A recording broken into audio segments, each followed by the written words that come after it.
Budget లో premium luxury villa అందిస్తోంది APR group వారి గోల్డెన్ లీవ్ విల్లాస్. ఇప్పుడే కాల్ చేసి మీ విల్లా బుక్ చేసుకోండి. బాలయ్య బాబు గారు అఖండ 2 లో కూడా ఉన్నారు. అఖండ 2 చేస్తున్నాను మీకు ఎలా ఎవరు చెప్పారు మీకు? అంటే మేము బ్యాక్ అండ్ ఇంకా రిలీజ్ అవ్వలేదు కదండి. Okay. రిలీజ్ అవ్వకపోయినా పర్లేదు సార్. Okay. కానీ అఖండ 2 లో ఉన్నారు సార్. అఖండ 2లో బాగుంటుందండి, మంచి యాక్షన్ ఎపిసోడ్ ఉంటుంది. అంటే అది సిచ్యువేషన్ ఏంటని నేను చెప్పడం కరెక్ట్ కాదు, కానీ మంచి ఎపిసోడ్ ఉంటుంది. నన్ను కొట్టిన తర్వాత ఆయన చెప్పే డైలాగులు పేలిపోతాయి, నెక్స్ట్ లెవెల్ ఉంటాయి. అంటే ఆ మూమెంట్ ఉంటుంది. ఆయన బాలయ్య గారు అంటే బాలయ్య గారు బోయపాటి గారు అంటే మీకు డైలాగ్స్ ఎలా ఉంటాయో తెలుసు కదా, మామూలుగా ఉండదు అది. అలాంటిది ఆ ఎపిసోడ్లో చెప్పే స్ట్రాంగ్ డైలాగ్స్, అంటే మంచి జనాల్లోకి వెళ్ళే డైలాగ్స్ నన్ను కొడుతూ చెప్తారు, అది బాగుంటుంది dialogues. Super sir. Balayya Babu గారికి మీకు ఏమైనా మెమొరబుల్ మూమెంట్స్ ఏమైనా? బాలయ్య బాబు గారికి అరే మామ బాలయ్య బాబు గారు యాక్చువల్లీ నేను ఆయనతో డిక్టేటర్ అనే మూవీ వచ్చింది శ్రీవాస్ గారి డైరెక్షన్లో. నేను ఆయనతో క్యారెక్టర్ చేశాను, కానీ అది నా అదృష్టం వల్ల ఏంటో అది ఎడిటింగ్లో క్యారెక్టర్ లేచిపోయింది. ఒక రెండు మూడు షార్ట్స్లోనో, ఒక మ్యాక్సిమం ఒక 5 షార్ట్స్లోనో ఉంటాను నేను. అప్పుడే బాలయ్య గారు బాలయ్య బాబు కొంచెం పరిచయం. బాలయ్య ఆయన ఎనర్జీ లెవెల్స్ అంటే ఆన్ స్క్రీన్ మీకు చూసింది చాలా తక్కువ అండి, ఆఫ్ స్క్రీన్ కూడా చాలా ఎనర్జెటిక్గా ఉంటారు ఆయన. సో లొకేషన్లో మార్నింగ్ 6:30, 6:45 ఫస్ట్ షాట్. వీళ్ళు ఏంటంటే ప్లాన్ చేసుకుంటారు కదా యాక్షన్ సీక్వెన్స్లు అన్నప్పుడు. ఆర్టిస్టులు అందరూ ఉన్నప్పుడు, అంతమంది ఆర్టిస్టులు ఉన్నప్పుడు కొంచెం టైం టేకింగ్ ఎక్కువ ఉంటుంది కదా. బట్ ఈవెన్ దో వాళ్ళు 7:30కి ఫస్ట్ షాట్ పడితే ఏమవుతుందంటే వాళ్ళకి వర్క్ ఫాస్ట్ అవుతుంది. సో 7:30 అనేటప్పటికి మనం ఏమనుకుంటాం, మామూలుగా ముందు వేరే షార్ట్స్ తీసి తర్వాత హీరో గారు వచ్చిన తర్వాత ఫస్ట్ షార్ట్ 7:30కి ఆయన షార్ట్ పడుతుంది బాలయ్య గారు. అంటే ఆయన ఏంటి 6కి ఎంతకు వచ్చేయాలి కదా, ఈయన 6కి వచ్చేస్తారని చెప్పి మనం కాంబినేషన్లో ఉంటాం. ఏ షార్ట్ పడతారో తెలియదు కదా, మనకు ఒక టైం చెప్పేస్తారు 6:45 విత్ మేకప్ అని చెప్తే మనం ఫిలిం సిటీలో షూటింగ్ అంటే ఇక్కడ 5కి బయలుదేరాలి. ఈ రోజులు నేను ఒక్క 2 minutes అయినా ఆయనకన్నా ముందుందని ట్రై చేసిన. లాస్ట్ వర్కింగ్ డే ముందు రోజు ఏంటో ఆయన కారు కరెక్ట్గా ఎంటర్ అవుతుంది ఫిలిం సిటీలోకి, ఆయన వెనక నేను ఎంటర్ అయ్యాను. అదొక రోజు అంటే అచీవ్ చేయగలిగాను అనమాట. అంటే అట్లీస్ట్ ఆ కార్ని కొంచెం వెళ్ళగలిగాను. ఆయన బాబోయ్ నెక్స్ట్ లెవెల్ అండి బాబు, ఆయన పంక్చువాలిటీ కానీ, ప్లస్ ఇంకోటి మనం యాక్షన్ సీక్వెన్స్లు కానీ బాగా చేసి టైమింగ్లో చేస్తే ఆయన చాలా బాగా మెచ్చుకుంటారు. నాకు దీంట్లో కొన్ని రిస్కీ షాట్స్ ఉంటాయి, అంటే రోప్ షాట్స్ అవి ఉంటాయి.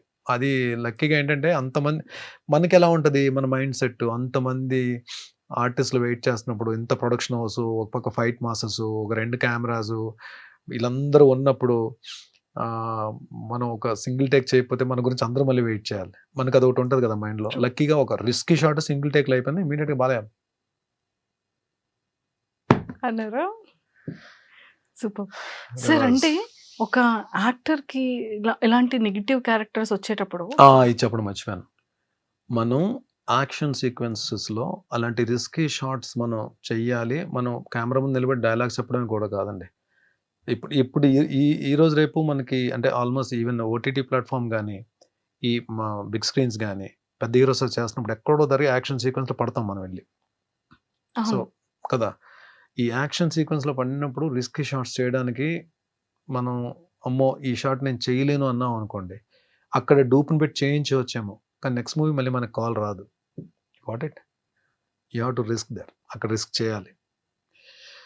నేను చేయలేను అంటే ఆ టైంకి డూప్ని పెట్టేస్తారు, మన కాస్ట్యూమ్ తీసేసి డూప్ కేసి ఆ షార్ట్ ఫినిష్ చేస్తారు.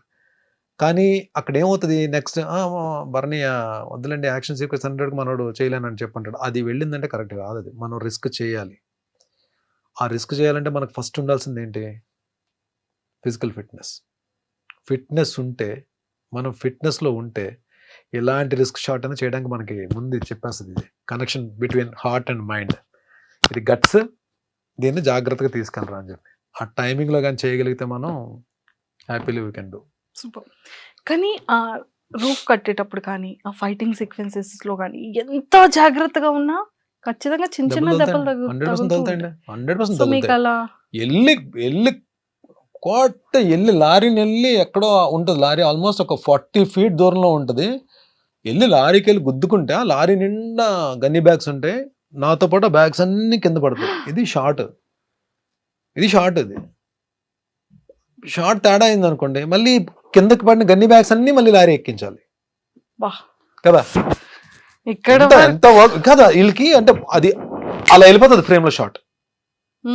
ఫ్రేమ్ లో మనకు సినిమా చూసినప్పుడు అలా వెళ్ళిపోతుంది, కానీ దాని వెనక ఎంత ఉంటదంటే వర్క్ అసలు మో.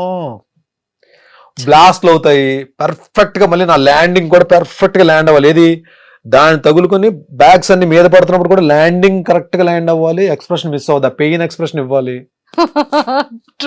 ఇంతలో పెయిన్ ఎక్స్ప్రెషన్ ఇవ్వాలి, at the same time dust అంతా పడుతుంటది, కింద నుంచి బ్లోయర్స్ తో కొడుతుంటారు, మళ్ళీ కింద నుంచి బ్లోయర్స్ తో కొడుతుంటారు కదా డస్ట్ కి.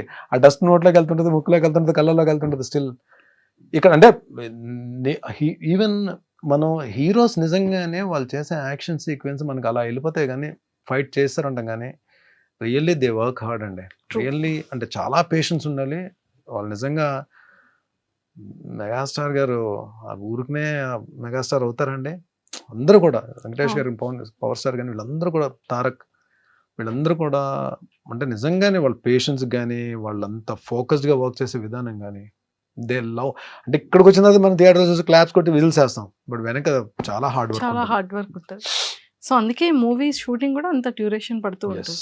సార్ స్కిన్ కేర్ ఎలా తీసుకుంటారు? హెయిర్ పాడవకూడదు, స్కిన్ పాడవకూడదు. హెయిర్ పాడైపోయిందండి, హెయిర్ లూజ్ అయిపోయింది, హెయిర్ చాలా పోయింది.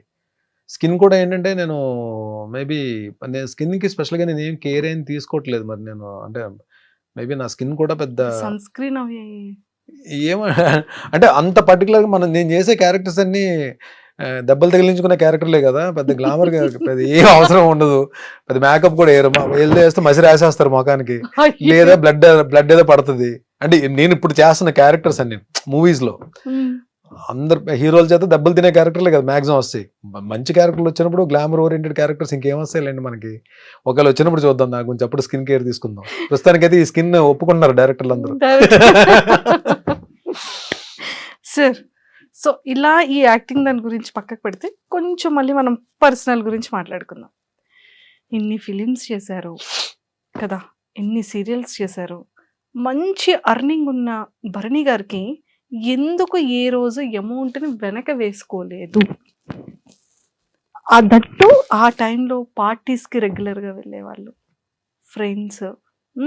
అంటే అలా ఉన్న భరణి గారు సడన్గా లైఫ్లో చేంజ్ ఏంటి? ఎప్పటి నుండి దాచుకోవడం స్టార్ట్ అయింది ఆ ఒక్కసారి? There are no good friends, no bad friends. మన ఫ్రెండ్స్ బ్యాడ్, ఫ్రెండ్స్ గుడ్ అని మనం చెప్పలేం. ఫ్రెండ్ అంటే ఫ్రెండే. ఫ్రెండ్ అని పేరు పెట్టామంటే రెండు ఉండవు, గుడ్ బ్యాడ్ ఉండదు, ఫ్రెండే.